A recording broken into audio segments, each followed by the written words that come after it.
Welcome back to Mitchell Makes Vids, where we spotlight stocks with explosive momentum. I'm Mitchell, and today we're covering SIDU's Space ticker SIDU, a vertically integrated space and defense technology company delivering satellites, payloads, AI driven data solutions, and mission critical hardware from its Florida facilities. 2025 ended with a bang for SIDUS. The company closed a 16.2 million public offering in late December, strengthening its balance sheet for manufacturing expansion and growth initiatives.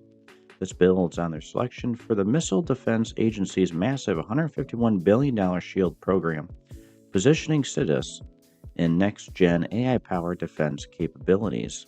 The market erupted.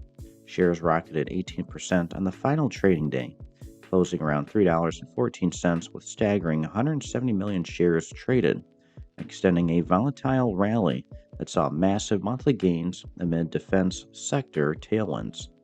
With fresh capital and strategic contracts, SIDU is capturing serious attention in space and defense. Momentum trade or long-term play? Share your thoughts below. Buy the surge, hold, or caution?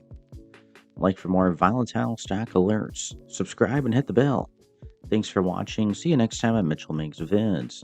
Now guys, I wanted to preface earlier in the video, Happy New Year. Check the links in the video description below. Make some cash. Become a member of my YouTube channel today. We'll see you in the next one.